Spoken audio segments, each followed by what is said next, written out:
Sacramento, seu lugar, liberdade para ensinar, mundo novo encontrar.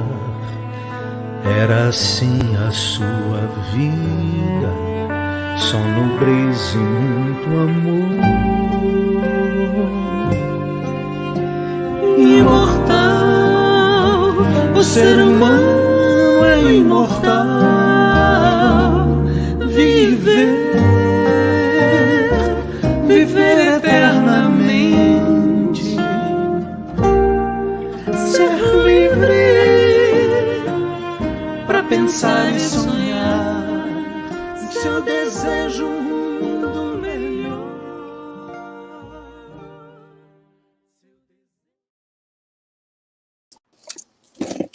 Boa noite a todos que estão aqui conosco ao vivo. Um bom dia, boa tarde, boa noite para quem vai nos assistir em um outro momento. Sejam muito bem-vindos ao nosso estudo. Como todas as quartas-feiras, nós fazemos o estudo do livro Palavras de Vida Eterna, psicografado por nosso amigo, nosso irmão Chico Xavier, ditado pelo Espírito Emmanuel.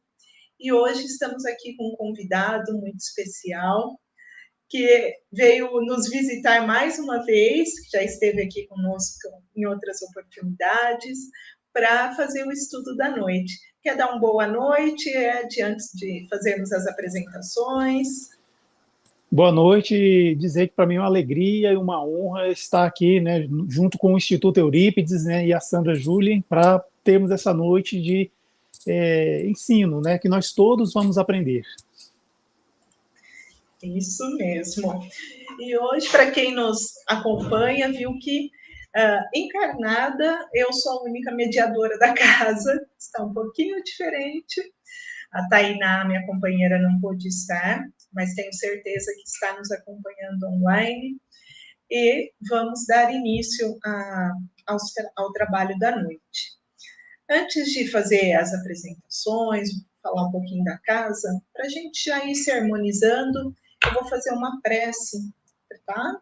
Então, quem se sentir à vontade nesse momento, de fechar seus olhos, de ir sentindo essa energia que emana de toda a espiritualidade amiga que se encontra aqui presente, que se encontra no lar de cada um, que estão preparando todo o ambiente para o trabalho da noite, para o estudo. Nós agradecemos pela oportunidade de estarmos aqui reunidos em nome de Jesus, em nome de Deus, nosso Mestre. Agradecemos a espiritualidade amiga e que nesse momento possa envolver nosso convidado da noite com muita luz, muita sabedoria, para que possa nos trazer e juntos aprendermos o que for necessário a cada um de nós. Que possamos ouvir não só com os nossos ouvidos, mas com os nossos corações. Possamos sentir a mensagem trazida na noite de hoje e assim, para o nosso aprimoramento, nosso aprendizado, seja cada vez mais produtivo. E obrigada, Pai, por mais essa oportunidade. Que assim seja. E assim, já entrando nesse clima, né, de estudo harmonioso, só para quem está aqui de primeira vez e não conhece, a nossa casa espírita, ela fica na cidade de Araraquara, no estado de São Paulo, no bairro Águas do Paiol, Centro Espírita Eurípides Barçanufo. Então, fica aqui o convite para quem quiser conhecer os trabalhos presenciais da nossa casa, o Instituto, que tem um trabalho muito legal, que faz o acolhimento de crianças no contraturno da escola. Então, tem aula de música, de dança, de teatro. Quem quiser conhecer, as nossas portas estão sempre abertas.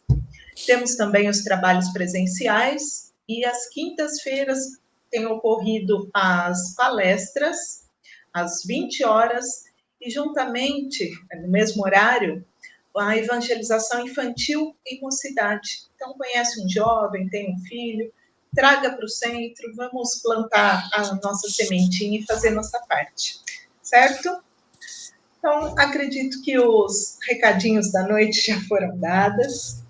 E agora o nosso companheiro Ed, que está falando lá de Brasília, que é um companheiro muito, eu falo que é muito especial, porque todo mundo que está semeando a doutrina, não que outros não sejam, é claro, mas está divulgando a doutrina, é um trabalhador assíduo. Tem o canal também que ele vai falar um pouquinho sobre bons conteúdos. E Ed, sinta-se à vontade. Mais uma vez, obrigada em nome da nossa casa. Se quiser falar um pouquinho dos trabalhos e depois damos início ao estudo, tá bom? Boa noite. Como eu falei, para mim é uma alegria, uma honra estar aqui novamente de volta, né? Aqui de volta com o Instituto Eurípides. E para falarmos dessa lição tão interessante que é no Pão Espiritual, número 123 do livro Palavras de Vida Eterna. Como já foi apresentado, eu sou Ed Moura, eu moro aqui em Brasília, capital do Brasil. Eu frequento o grupo da Fraternidade Espírita Irmão Estevão, e também a gente administra o canal Somos Espiritismo, um canal este que é da espiritualidade, né, não nos pertence, apenas temos o privilégio de trabalhar nele. E estamos presentes no Instagram, no YouTube, temos uma página no Facebook, TikTok também, e também uma rede social que é nova aí, chamada Threads. Enfim, nós postamos conteúdos espíritas sempre, né, no canal Somos Espiritismo, e em algumas dessas redes sociais tem conteúdos diferentes. Por exemplo, tem vídeos que são exclusivos do YouTube, já tem outras postagens que são exclusivas lá do Instagram, e assim vai. Já tem mais ou menos uns 6 anos que existe esse canal, ele veio bem antes da pandemia, né? Uma vez que na pandemia surgiram vários canais espíritas, isso é muito bom. Vamos dizer assim, essa digitalização do movimento espírita foi interessante, porque assim abrange mais pessoas, e são as que a gente costuma chamar de candeias digitais, né? A candeia a gente tem que colocar em cima, né, para iluminar todos. Então, é como se fossem candeias digitais, que essas luzes cheguem aos mais recônditos e remotos lugares possíveis, e sempre é bom isso. Ok. Dito isso, agradeço, né, a Sandra Julien, que aliás, é assim, ao contrário, Sandra Julien, que fez o convite para nós estarmos aqui novamente e fazermos, né, esse bate-papo aqui sobre esse tema tão interessante. Quando a gente começa a ler dessas passagens do livro Palavras de Vida Eterna, a gente entende que ele tem essa estrutura, que é uma passagem bíblica e o Emmanuel desenvolvendo esse inserto do Novo Testamento que ele tirou. Esse livro é interessante porque ele fala mais sobre o nosso dia a dia, ele fala mais sobre... ele toca mais a gente nas coisas comezinhas da nossa vida, né? Sobre as coisas que a gente vive, né, assim, mais no terra a terra, vamos dizer assim. Porém, existe a coleção Fonte Viva, que o Emmanuel também ele faz isso também, ele tira uma passagem bíblica e desenvolve. Só que esse desenvolvimento nessa coleção Fonte Viva já é algo assim mais voltado para a espiritualização, já é algo assim mais, assim, digamos, dá exemplos assim mais voltados para a questão assim meramente espiritual mesmo, né? Enquanto que o livro Palavras de Vida Eterna parece que ele pega um pouquinho mais essa parte moral do dia a dia. Mas quem foi que começou, né, com isso? Pegar trechos do Evangelho, né, de Jesus e desenvolver. Não foi Emmanuel, foi Allan Kardec. Se a gente pegar o Evangelho segundo o Espiritismo, o terceiro livro da codificação kardeciana, Allan Kardec que começou, pegava certas passagens da Bíblia, do Novo Testamento e algumas até do Antigo Testamento e desenvolvia com as palavras dele mesmo. Depois ele pegava mensagens de médiuns que ele recebia e via que tinha coerência com aquilo. O que ele fazia? Ele colocava lá e fazia um capítulo. Então, isso já vem lá do mestre lionês, Allan Kardec, essa estrutura de desenvolver trechos bíblicos. De forma que notadamente equivocado aqueles que acusam nós espíritas de ignorarmos, né, os textos bíblicos, porque nós vivenciamos muito isso aí, estudamos bastante. Tanto é que nós temos um grande palestrante espírita que escreveu esse livro aqui, ó, o Novo Testamento, que é Haroldo Dutra Dias, espírita, desde jovenzinho. Aí ele foi se desenvolvendo, hoje é um dos grandes representantes, grandes conferencistas espíritas no Brasil e no mundo, e está aí, né? Fez a tradução direto dos originais gregos. Então, olha só, em João, capítulo 21, lembrando que capítulo 21 é o último capítulo do livro de João, no item 17, está dizendo assim, ó, disse-lhe terceira vez, Simão, filho de Jonas, amas-me? Simão entristeceu-se por lhe ter dito a terceira vez, amas-me? E disse-lhe, Senhor, tu sabes que eu te amo. Então disse-lhe Jesus, apacenta as minhas ovelhas. Mas isso aí, como falar a terceira vez, é porque, olha só, isso aconteceu dentro de um contexto. Jesus, ele estava já ressuscitado. Ele já havia ressuscitado. Ele tinha já aparecido para Maria de Madalena, e assim, os apóstolos, os seguidores, eles ficavam escondidos, porque eles estavam muito temerosos com relação aos romanos. Porque o que eles fizeram, Jesus passar naqueles momentos de agonia, foi algo assim muito assustador, foi algo assim muito tenebroso, fazer com que um homem carregasse um madeiro muito mais pesado do que ele, usando uma coroa de espinhos, seminu, levando chibatadas, e ao final disso, no Monte da Caveira, o Gólgota, fosse erigida lá a cruz da infâmia, na qual ele foi pregado com cravos, como se fossem pregos assim grandes, em que furava a sua mão, os seus pés, e não satisfeito, um soldado romano ainda fez uma chaga, fez um ferimento no lado, no flanco de Jesus. Então, esse era o contexto daqueles cristãos primitivos. Eles estavam com medo, escondidos. Então, tentando voltar à sua vida normal, mas ao mesmo tempo, assim, com uma certa vontade de fazer alguma coisa. Então, Jesus, ele estava em espírito, ele aparecia para um e para outro.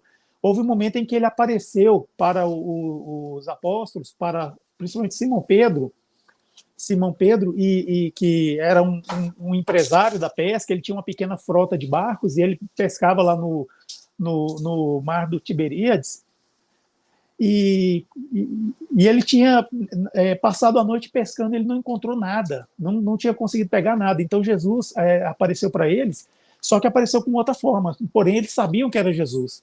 Aí Jesus disse para eles, olha, ele estava lá lavando a rede, já estava se preparando para ir embora para casa, porque não tinha pegado nada. Jesus falou, volta para lá, e a certo ponto joga a rede desse lado, e explicou o lado que era para jogar. Então eles não duvidaram quando ele falou isso, simplesmente, o que eles fizeram? Pegaram, colocaram a rede dentro da embarcação. Simão Pedro estava nu, ele se cingiu, né? ele se vestiu de uma roupa e voltou para lá. Assim, quando chegou no ponto, ele jogou a rede conforme a instrução de Jesus, e ele sentiu que a rede estava pesada. Então eles juntaram lá, que eles não tinham tecnologia, era tudo no braço mesmo, juntaram vários homens e com muita força puxaram. E ficaram até assim, admirados de duas coisas. Primeiro, a quantidade de peixes grandes que estavam na rede, e segundo, pela rede ter resistido, não ter se arrebentado. E assim, segundo fala as Sagradas Escrituras, voltaram para a margem com 153 grandes peixes. Chegando lá, Jesus tinha feito uma fogueira, tinha pão e tinha um peixe assando. E assim Jesus deu essa comida para eles. Então lá trava essa conversa inicial de Jesus com Pedro. Então ele diz a primeira vez, né? Ele disse a primeira vez, né? Simão, filho de Jonas, né? Me amas mais do que a estes? Apontando para os outros, né? E ele lhe diz, Senhor, tu sabes que eu te amo. Aí Jesus disse, alimenta os meus cordeiros.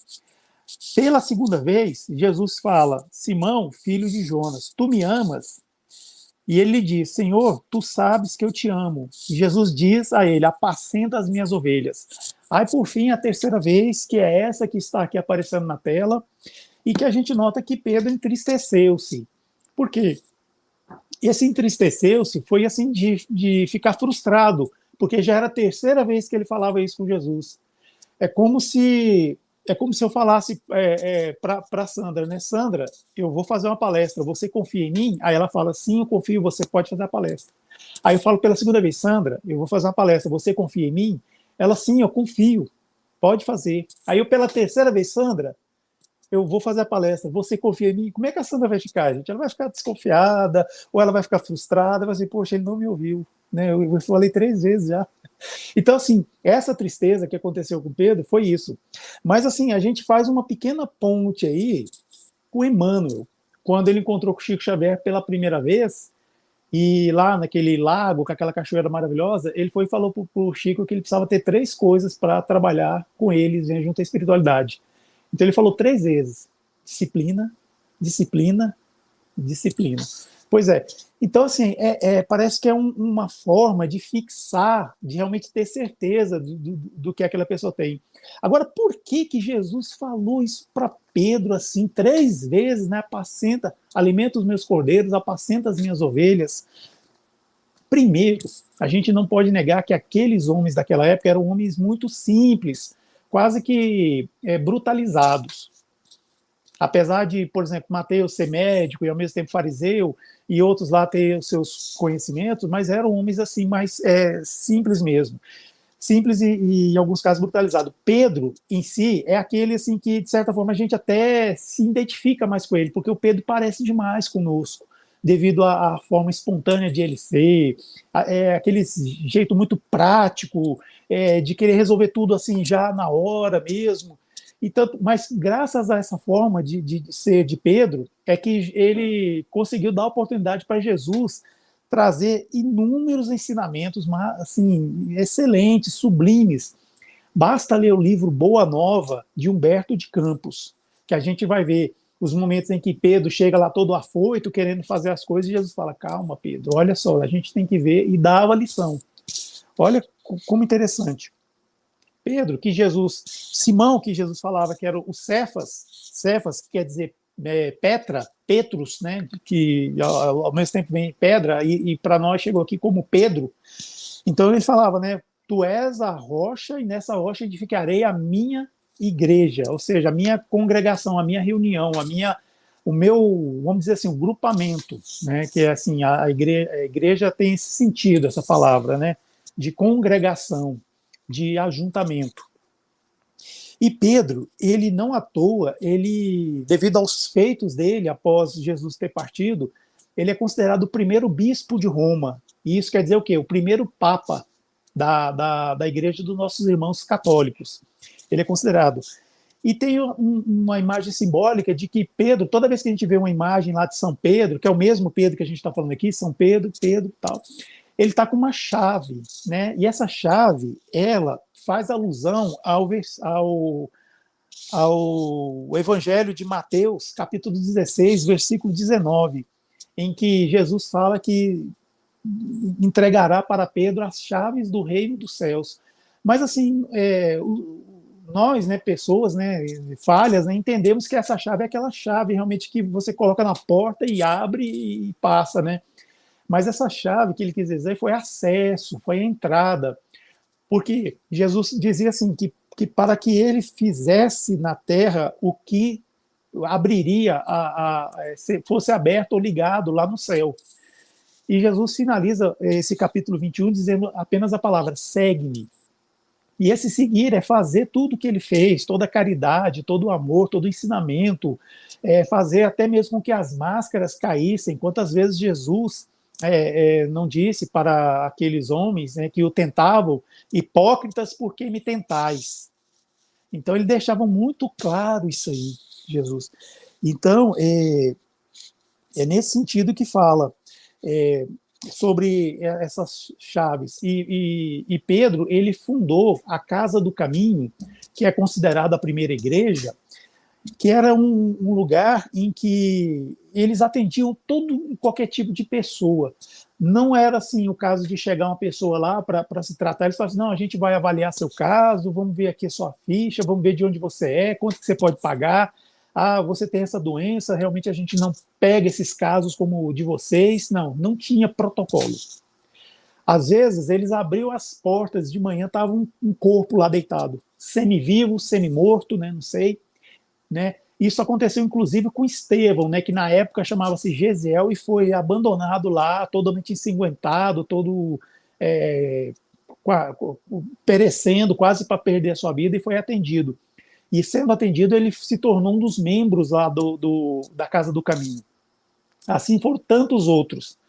E eles estudavam lá o Levítico, que foi, digamos assim, o evangelho primitivo, mas eles não impunham isso aí nas pessoas, eles não violentavam consciência. Se chegava um grego lá e esse grego era politeísta, acreditava em Mercúrio, em Apolo, naqueles deuses, eles não violentavam a consciência deles. Se chegava lá um judeu que acredita em Moisés, nos 10 testamentos, enfim, no Antigo Testamento, nos 10 mandamentos, desculpa, também a mesma coisa acontecia. Então eles não estavam lá para converter aquelas pessoas desafortunadas em novos cristãos, não, eles simplesmente atendiam e davam a eles o que eles precisavam, seja matar a fome, ou seja, curar as dores do corpo, ou teve aí as dores do espírito, da alma.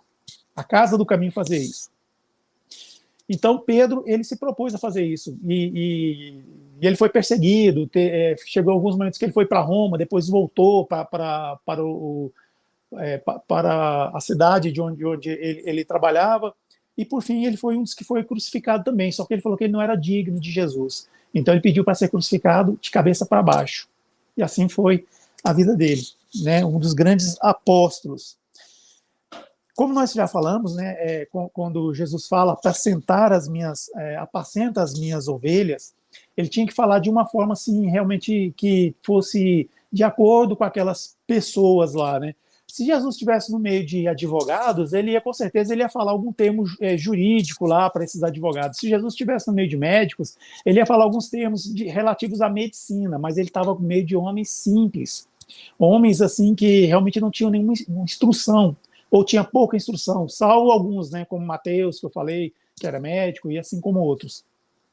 Então, quando fala em apacentar ele quer dizer alimentar, cuidar, zelar, e por fim, educar. Então, é aquele zelo que o pastor tem para com o rebanho, de levar as ovelhas em segurança para os prados, para que se alimentem, cuidar para que nenhuma ameaça chegue, né, até esses animais, como lobos, né, e outros mais. Enfim, apacentar é fazer tudo isso. Então, quando a gente começar a ler aqui o texto de Emmanuel, a gente vai entender que esse apacentar, e o título, inclusive, que fala sobre o pão, tem muito a ver com o que vai ser desenvolvido. Porque o pão espiritual, ele dá a ideia de sustento espiritual, aquilo que sustenta, que dá vida, vitalidade. Também é uma nutrição da alma, ou seja, aquilo que faz com que a gente não consiga entender racionalmente, mas algo acontece conosco, então assim, a gente sente que nossa alma tem luzes, né? Ou seja, foi nutrida, fortalece a nossa conexão com o mundo espiritual. Então é aquele famoso religare, né? Que muita gente se limita a dizer que é religião, mas o religar é o religamento. E também muita gente se limita a dizer que esse religar, esse religar é entre a criatura e o Criador. Mas esse religar não é só na vertical, é na horizontal também, é o religar entre eu e a Sandra, que agora, por exemplo, é o religar entre eu e os meus irmãos lá do Grupo Espírita, e não só entre nós espíritas, é o religar com todos nós. E isso, o que quer dizer esse religar que nós estamos colocando? É justamente um grande ensinamento de Jesus, amar ao próximo como a si mesmo e a Deus sobre todas as coisas. Então é nesse sentido que o religar acontece, que é o pão espiritual, que faz essa conexão da gente com o mundo espiritual. e nos auxilia no nosso desenvolvimento pessoal. A partir do momento que a gente aprende a cultivar a fé, não só a fé religiosa, mas a fé em nós mesmos, em que nós somos capazes de realizar, de fazer acontecer, de buscar e achar, bater na porta e abrir. Então, é assim, nesse sentido que a gente cultiva a fé. E esse desenvolvimento pessoal também é muito relativo à chamada reforma íntima, que infelizmente alguns espíritas entendem que reforma íntima é aquilo que a gente engarrafa, que a gente coloca na garrafa e bota uma rolinha e fala aqui, ó, consegui, ó, a minha reforma íntima está aqui, ó. Não é, gente. Reforma íntima é uma conquista constante, a gente vai indo, ó, toda, sabe?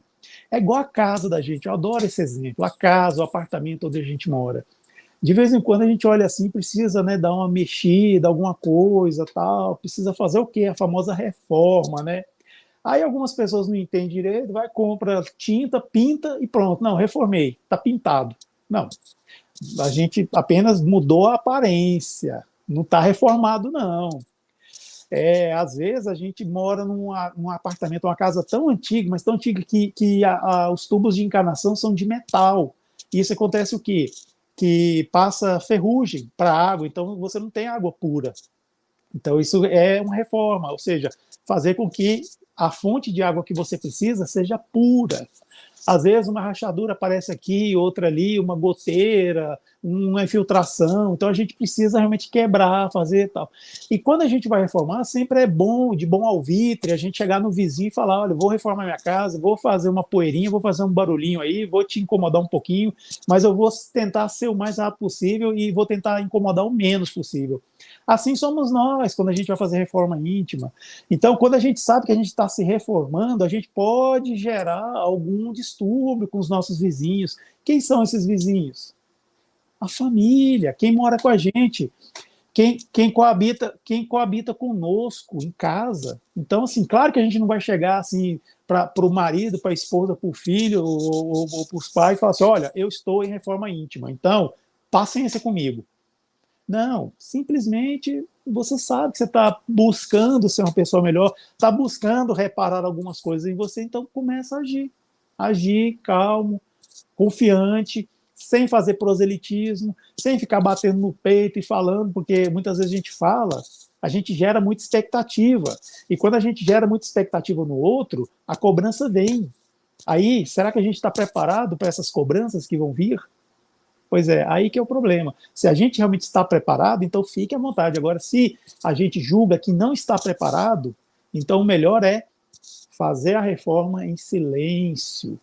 Sempre procurar, né, através do auxílio da oração, não só da oração, mas do vigiar e também vigiar-se, vigiar e orar, né, para que não caia em tentação. Cair em tentação, a gente às vezes cai, mas é interessante a gente saber que a gente caiu, que a gente está naquele momento, está entrando naquela armadilha. Interessante é isso, a gente ter essa leitura, essa inteligência emocional e ver.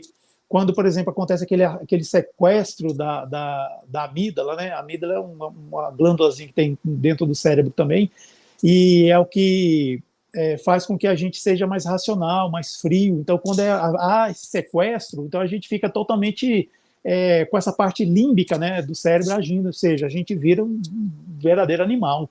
Então, é tomar cuidado com isso, não deixar ser sequestrado pelas paixões, pelas emoções. É bom, de vez em quando, a gente vibrar, ficar alegre, né, conversar, falar alto, rir, quando está num ambiente seguro, psicologicamente seguro, né, família, amigos, tal. Mas, fora isso, é bom sempre se conter, né? E lembrando que a reforma íntima é isso, é uma conquista constante, não é aquele direito assegurado que você recebe um papel assinado falando, você fez a reforma íntima, parabéns, aí tem uma estrelinha ali do cantinho ali, não. De jeito nenhum. A gente está sempre se reformando, sempre. E nunca para, viu? A desencarna, lá no mundo espiritual você continua se reformando. Ainda bem, né? Não, Sandra? Pois é. Então, é isso aí. Mas vamos então ler o que o Emmanuel fala sobre essa passagem. A Sandra vai projetar aí para nós, para auxiliar nas leituras. Então, olha só. Eu vou ler parágrafo por parágrafo, viu, Sandra? E vou fazer comentários. Assinalando a preocupação do Divino Pastor, em se dirigindo a Simão Pedro para recomendar-lhe as ovelhas, é importante observar que o mestre não solicita qualquer atividade maravilhosa, ou seja, atividade assim muito admirável, a atividade sobrenatural, atividade deslumbrante, atividade assim colossal, que muitas das vezes foge até o alcance. Ele não fala isso. Quando ele relega as ovelhas, ele fala as minhas ovelhas, lembrando que Jesus ele não tinha propriedade nenhuma, nem as roupas dele eram dele. Então, quando ele se referia às ovelhas, estava na cara, dizendo que eram, sim, as pessoas, os novos cristãos. Então, ele relega a Pedro para que ele apacente essas ovelhas, ou seja, ele alimente, mas não só com alimento material, o alimento espiritual, o pão que a gente discorreu há alguns minutos atrás aí sobre o pão espiritual. Então, é nesse sentido que ele fala sobre isso. Ele não recomenda assim que faça-se algo impossível. E assim ele continua, conforme diz no texto. Ed, posso só te interromper um pouquinho? Pode?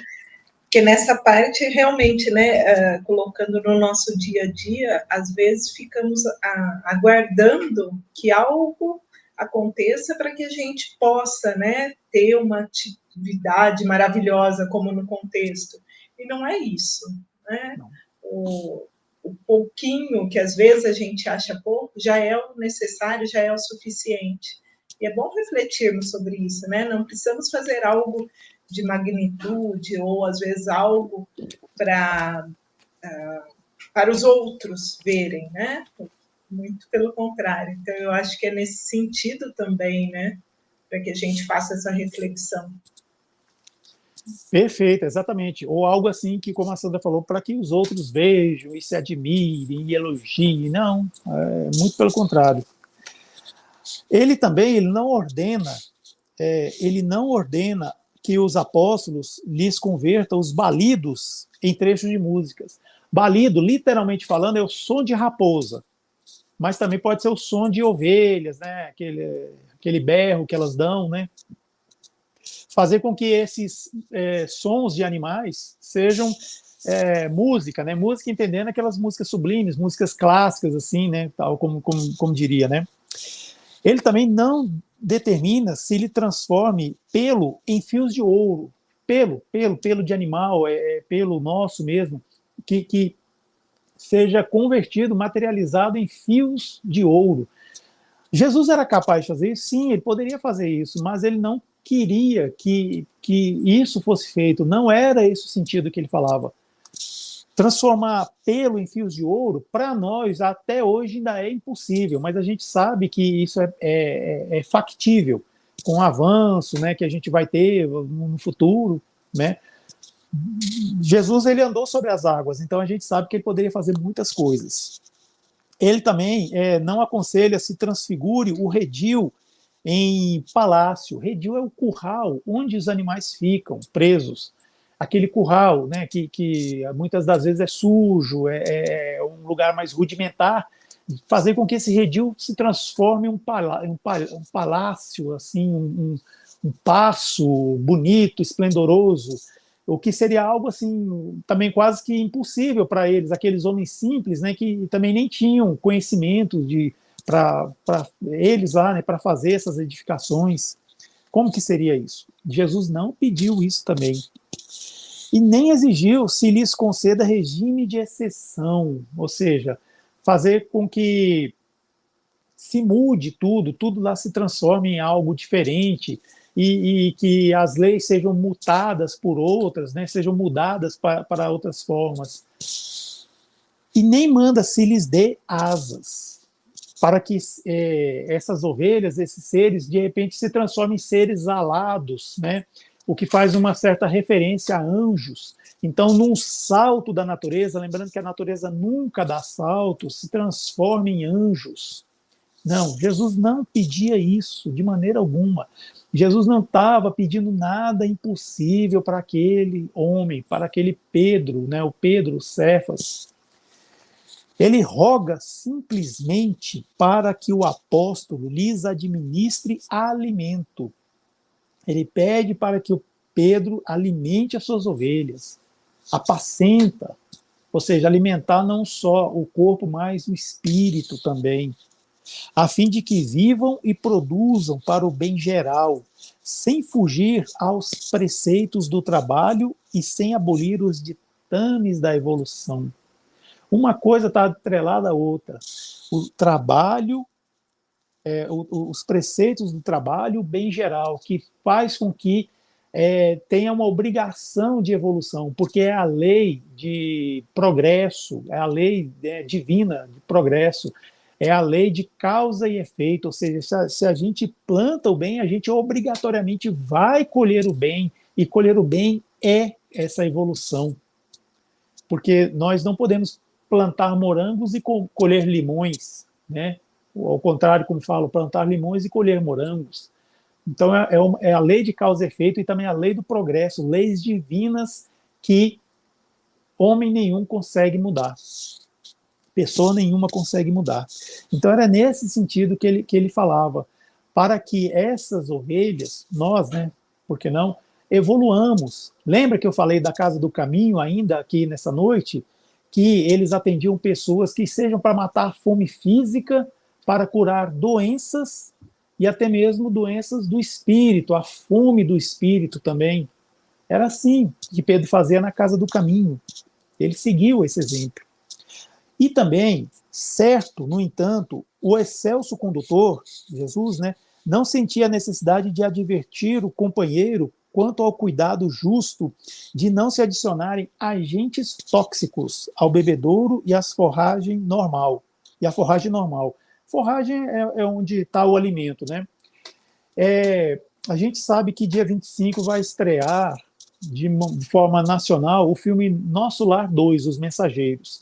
Aí eu fiquei curioso e me deu vontade de assistir o Nosso Lar 1, o primeiro, sabe? O primeirão lá, do Wagner de Assis. Aí eu fui assistir.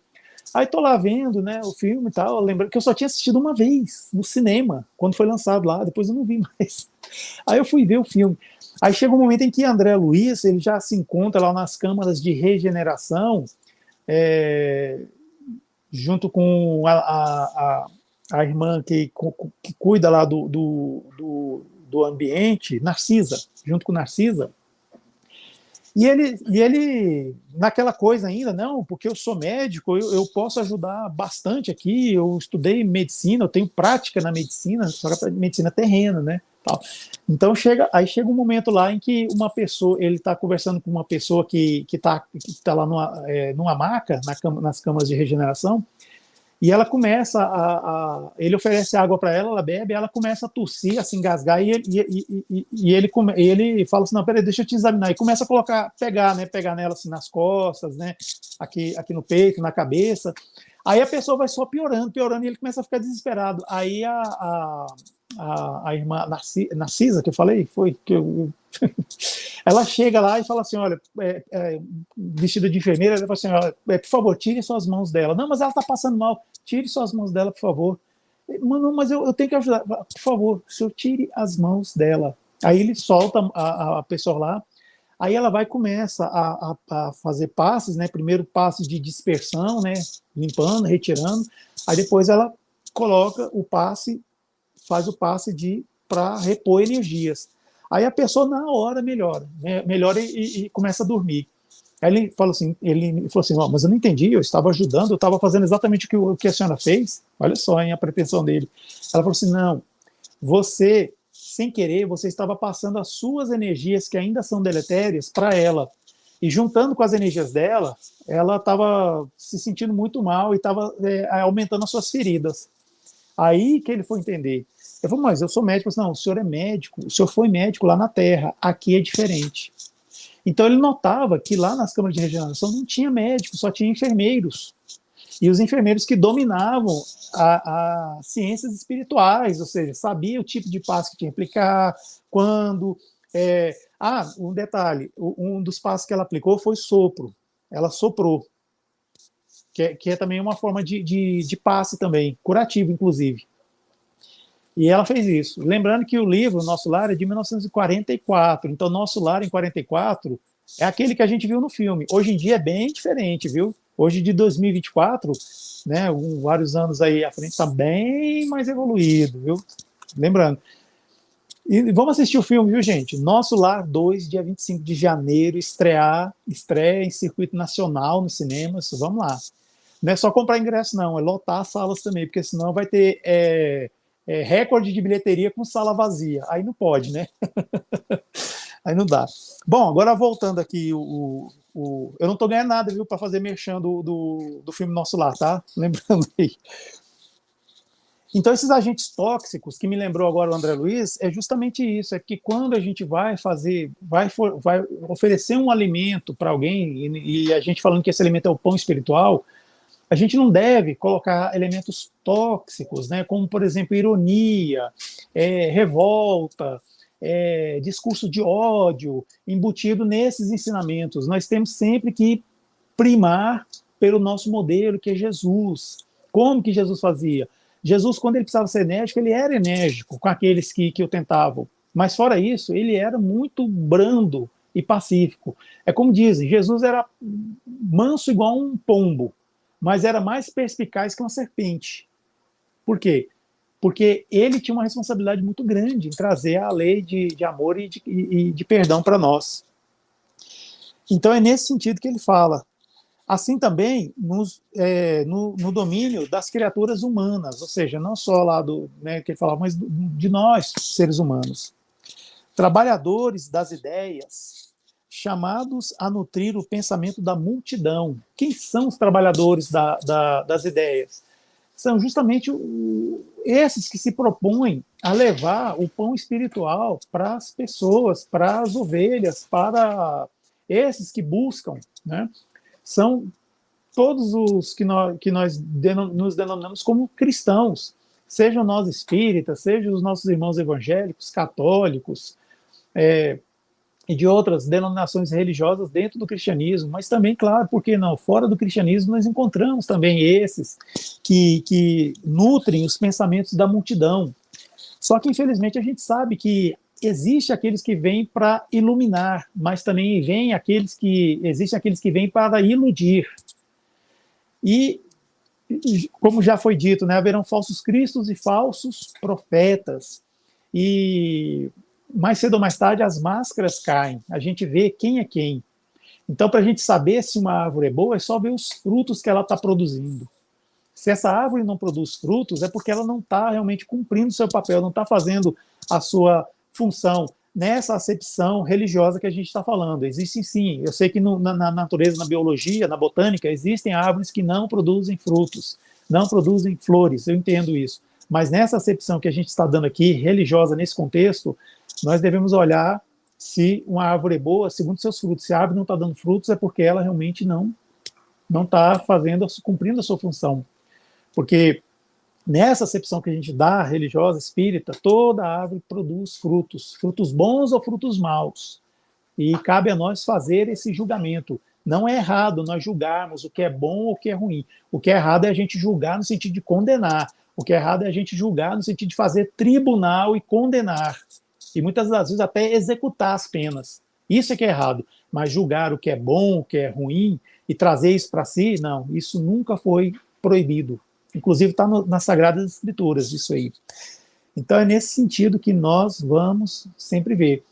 E árvore que dá frutos e frutos bons costuma, às vezes, levar pedrada, né? Eu não sei se aí aí na sua cidade, Sandra, Araraquara, não sei, porque talvez as pessoas sejam muito evoluídas, não jogam pedras nas árvores, mas aqui em Brasília eu já vi muita gente jogar pedra em árvore que está com aquelas mangas bonitas, aqueles frutos maravilhosos.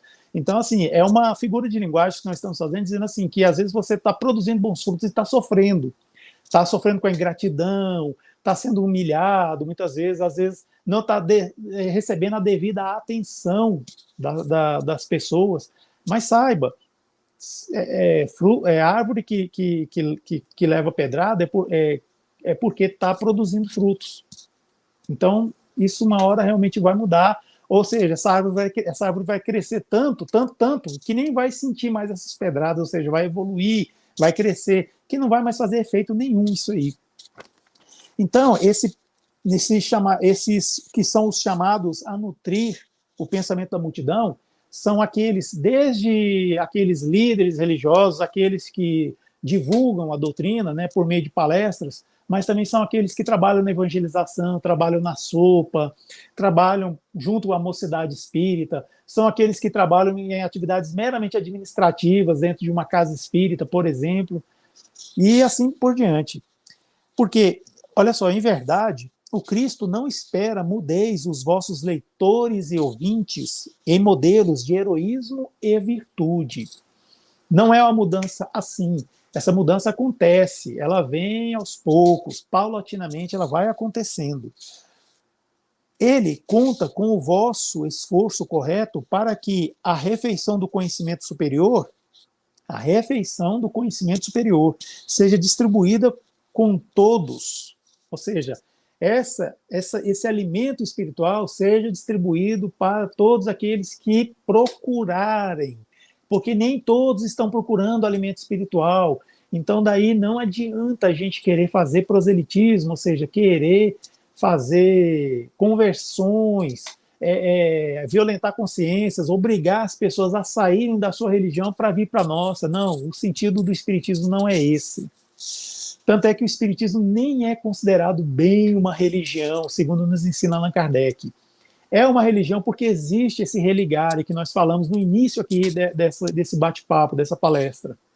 Existe o religare, existe uma aceitação muito grande com relação ao Cristo e ao Novo Testamento. Então é nesse sentido, mas falar que tem líderes, sacerdotes, segredos, existem rituais, não, espiritismo não existe nada disso.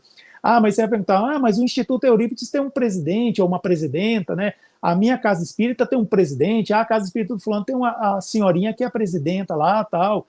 Gente, isso é cargo administrativo. Um grupo espírita, qualquer ele que seja, ele precisa funcionar.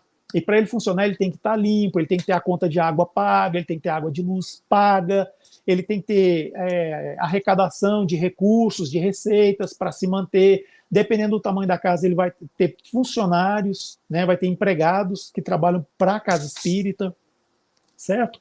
Então, isso é cargo administrativo.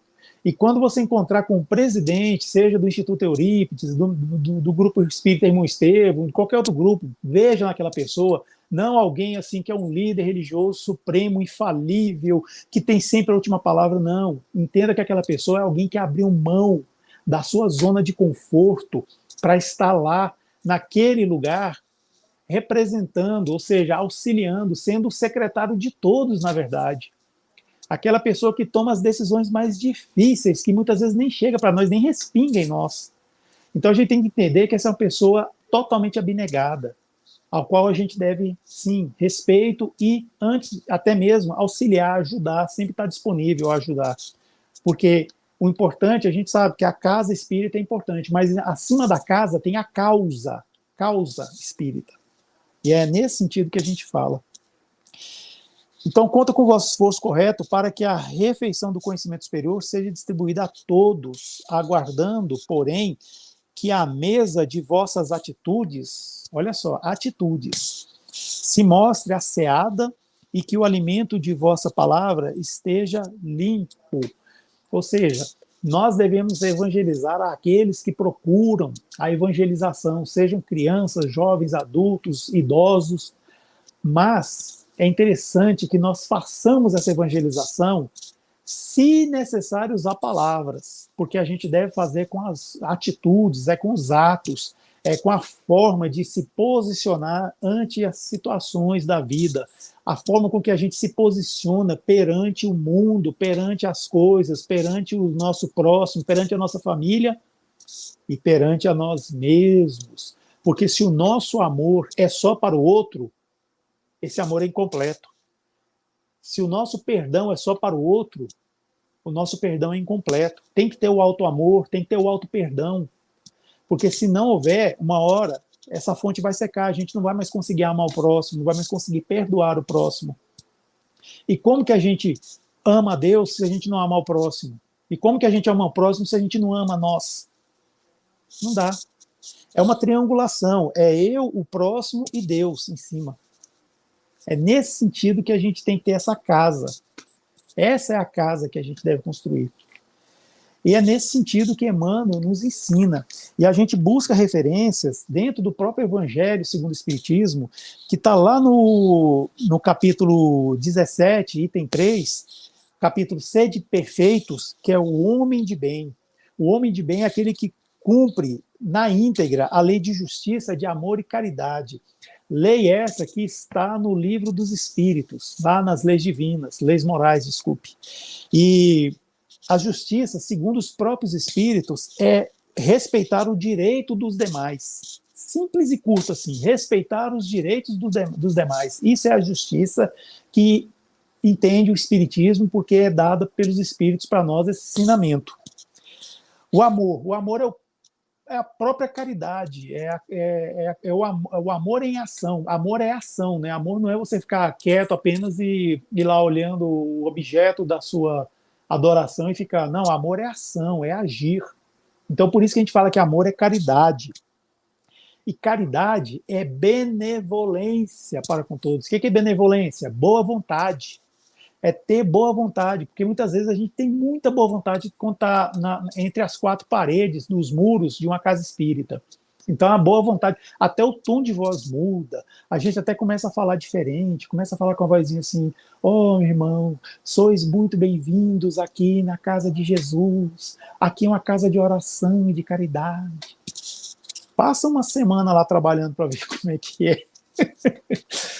Por quê? Porque é um ajuntamento de pessoas. Se é um ajuntamento de pessoas, sempre tem um probleminha ou outro. Mas a questão aqui não é não ter problema. O negócio é você saber resolver o problema para que ele não vire algo maior. É igual o Chico Xavier falava: o problema não é se sujar, o problema é você não se limpar. Então, se sujou, limpe-se, fique limpo. O problema não é cair, o problema é cair e ficar lá prostrado. Caiu, levante-se. Né? Não fica com aquele peguismo, é que eu sou uma pessoa incompleta, eu sou uma pessoa inferior, é porque na vida passada eu fui alguém muito... Gente, não precisa disso, vamos superar isso, né? Essas frases feitas, essas frases de efeito que às vezes botam na cabeça da gente, a gente fica, mas é que cada um está no seu nível de evolução, é assim mesmo. Não, não é assim mesmo, não.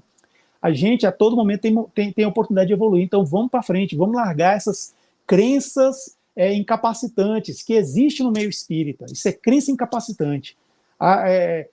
Eu sou assim, eu nasci assim, não vou mudar. Claro que muda. E se não mudar, a dor vem e faz a gente mudar. A nossa irmã dor, né? Benevolência é indulgência. Indulgência é a misericórdia. Misericórdia é você colocar o seu coração na miséria alheia. A pessoa, às vezes, é tão miserável que ela não percebe. Às vezes, a pessoa é tão rica que ela só tem dinheiro. Quer uma miséria maior que essa? Às vezes a pessoa é tão pobre, que ela não tem um pão, ela não tem uma pessoa, um amigo para conversar. Então a gente coloca o nosso coração na miséria alheia. A gente dá amor para aquela pessoa que não conhece mais o amor, porque só vive rodeadas de pessoas que têm interesses materiais, porque é muito rica. E também, ao mesmo tempo, dar atenção, conversar, ouvir o que um mendigo, uma pessoa pobre tem a dizer, quando a gente vai fazer serviços assistenciais na rua, por exemplo. E é perdão.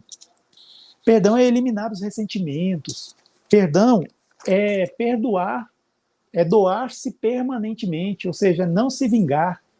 Então, isso é o homem de bem, que é o que Emmanuel ensina para nós nesse texto que nós fizemos a leitura e que nos remete ao que o Espírito de Verdade nos ensina lá no capítulo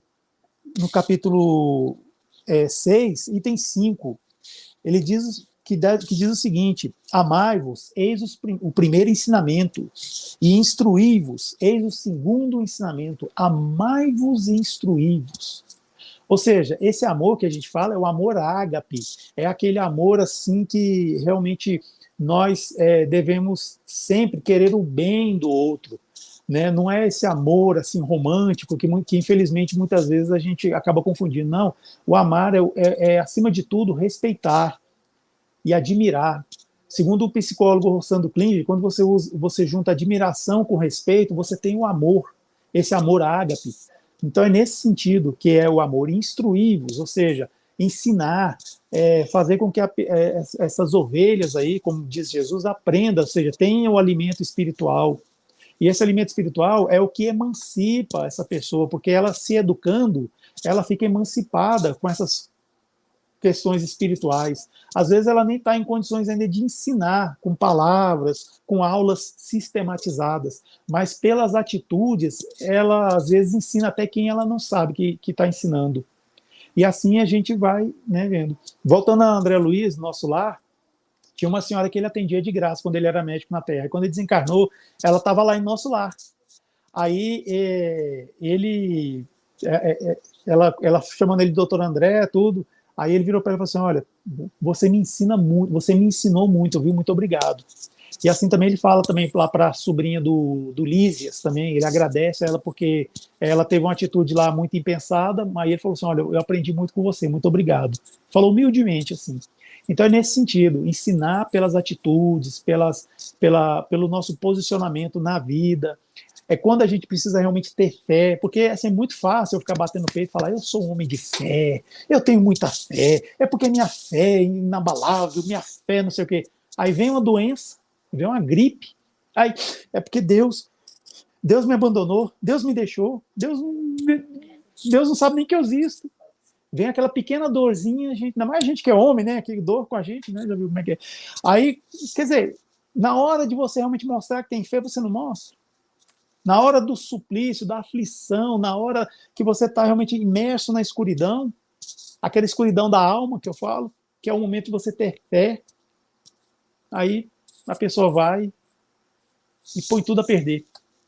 Quer dizer, cadê aquela fé, né? Que a pessoa fica batendo no peito, falando, cadê? Pois é, não é assim, né? As coisas não podem ser dessa forma. Então, ter fé é igual um músculo, a gente tem que trabalhar esse músculo para desenvolver. E como é que a gente trabalha? As boas atitudes. Conforme você vai fazendo boas atitudes, você vai, às vezes, até se lembrando disso aí, isso reforça a sua fé. Então, assim, isso faz com que é um círculo virtuoso. Quanto mais fé você tem, mais coisas boas você faz. Fazendo coisas boas, você vai alimentando sua fé e sua fé vai te fazendo com que você faça mais coisas boas. Aí, às vezes, dá uma baqueada, dá uma fraquezazinha ali, outra ali, mas não tem problema, continua. É assim mesmo. Não é à toa que a gente está no mundo de provas e expiações. Olha o nome, prova e expiação. Expiação com X. Não é à toa. Então, vamos que vamos. Eu gostaria muito de agradecer essa oportunidade, né, que o Instituto Eurípides abre aqui para nós, agradecer aqui na pessoa da Sandra, que está aqui conosco, né, e também pela companheira que não pôde estar, né, conosco, mas que ela receba as preces que nós iremos fazer para resolver qualquer problema que esteja passando. Assim como você que está aqui conosco ao vivo ou está vendo a gravação também, né, dessa palestra. Eu agradeço muito pela presença de todos. Né? Muito obrigado. Nós que agradecemos, Ed, por tanto conteúdo que foi trazido na noite de hoje, tantas reflexões, e agora cabe a cada um de nós fazermos o nosso trabalho, né? Como a mensagem diz, não é nos pedido nada impossível, nada que nós não tenhamos capacidade. Basta termos a boa vontade, o trabalho, que é importante. Então, nós temos todas as ferramentas. Colocar em prática é outra questão. E só, eu sei que nós estamos já nos finalmente, mas o exemplo que você trouxe da reforma íntima e da reforma da casa, eu acho fantástico, porque muitas vezes, enjoei dessa parede, vou mudar, né? E a gente pinta lá a parede e fizemos uma reforma. E, trazendo para nós, muitas vezes fazemos essas reformas estéticas, vamos dizer assim, né? Essas reformas superficiais. E há reformas que são necessárias. Né? Então, a parede lá está com uma infiltração. Se eu só passar uma tinta ali e não cuidar do problema, não vai funcionar. Vai voltar. Nós somos assim. Tem reformas que nós podemos fazer, né? E, tudo bem, mas há reformas necessárias. E a reforma íntima é uma delas. né? E é constante, como você bem colocou, é diária, não vai terminar, não vai ter diploma nem formatura, vai ser diariamente, né? Então, acho muito importante a gente ter também essa consciência e fazermos nossa parte, que só cabe a cada um de nós. E esse trechinho que você falou do filme, da paciente, que na verdade era o marido, né? Que ele, o André Luiz, às vezes tratava dele de forma gratuita, por conta da secretária, que acabava colocando lá, muitas vezes ele até fazia uma cara meio feia, né? E ela foi uma das únicas pessoas que orou por ele no seu desencarne, né? E isso mostra no filme, e ele fica, né? Como assim? Só ela orou. E ao mesmo tempo vem a questão da humildade, né? De refletir de que ele fez o bem, mesmo que muitas vezes até um pouquinho contrariado, mas ele fez e ele colheu os frutos disso. Então, é importante a gente fazer todas essas reflexões para o nosso próprio bem. Muito bem, Ed, muito bom, muito ótimas reflexões. Acredito que alcançou o coração de todo mundo que está aqui ao vivo ou que vai nos assistir também num outro momento. E mais uma vez agradecemos pela oportunidade que você nos trouxe aqui na nossa casa. E se você quiser fazer mais algum comentário, alguma coisa, fique à vontade. E depois, se puder fazer a prece de encerramento para nós, eu agradeço. Não, só agradecer novamente essa oportunidade e que, né, outros trabalhos assim em prol da divulgação da doutrina espírita venham. Estou sempre disponível, sempre com portas abertas. Então vamos lá, né? Vamos orar. Como a Sandra falou no início, na prece inicial, o fechar os olhos é apenas para que nós possamos nos concentrar. Isso não é um ritual, não é uma obrigação.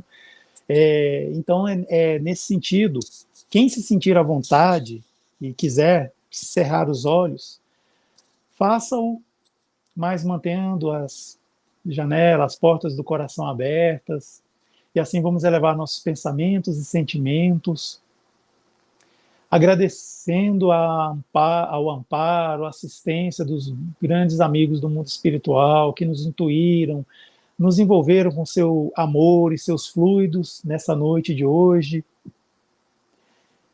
Agradecer pelos ensinamentos que foram lançados e que nós possamos refletir sobre eles, trazendo para nós competências no sentido de que nós tenhamos o encorajamento e a fé necessária para prosseguirmos nessa vida, nessa existência, nessa encarnação, realizando aquilo que devemos realizar, que é a vocação que vem dentro de nós, que diz o que nós realmente devemos fazer, procurando sempre trilhar os caminhos do bem e do belo, procurar, quando for possível, sair um pouco da zona de conforto, seja qual for essa zona de conforto, e ir até o próximo, aquele que necessita, seja do pão espiritual, seja do pão material, da palavra amiga, ou de um donativo, como roupas, alimentos, enfim. A seara é muito grande e convém que nós possamos trabalhar nessa seara. E sempre termos em mente sobre Jesus. Se aparece uma dúvida em nossa frente, nessa seara, nesse trabalho no bem, vamos pensar o que Jesus faria se fosse ele. E assim responder para nós mesmos e, imbuídos dessa proteção dos bons amigos do mundo maior, fazer o que tem que ser feito. Agradecidos somos por essa noite maravilhosa, por essas reflexões, e que nós possamos retornar aos nossos afazeres, aos nossos lares, na paz e harmonia a qual somos merecedores. Muito obrigado, se conosco, que assim seja.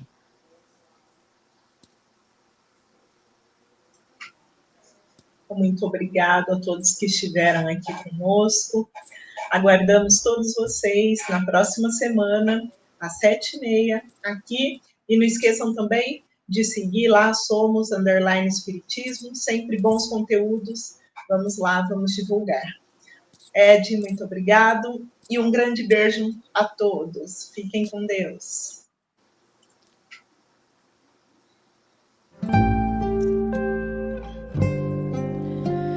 Imortal, o ser humano é imortal. Viver eternamente, ser livre para pensar e sonhar seu desejo, um mundo melhor. Seu desejo, um mundo melhor.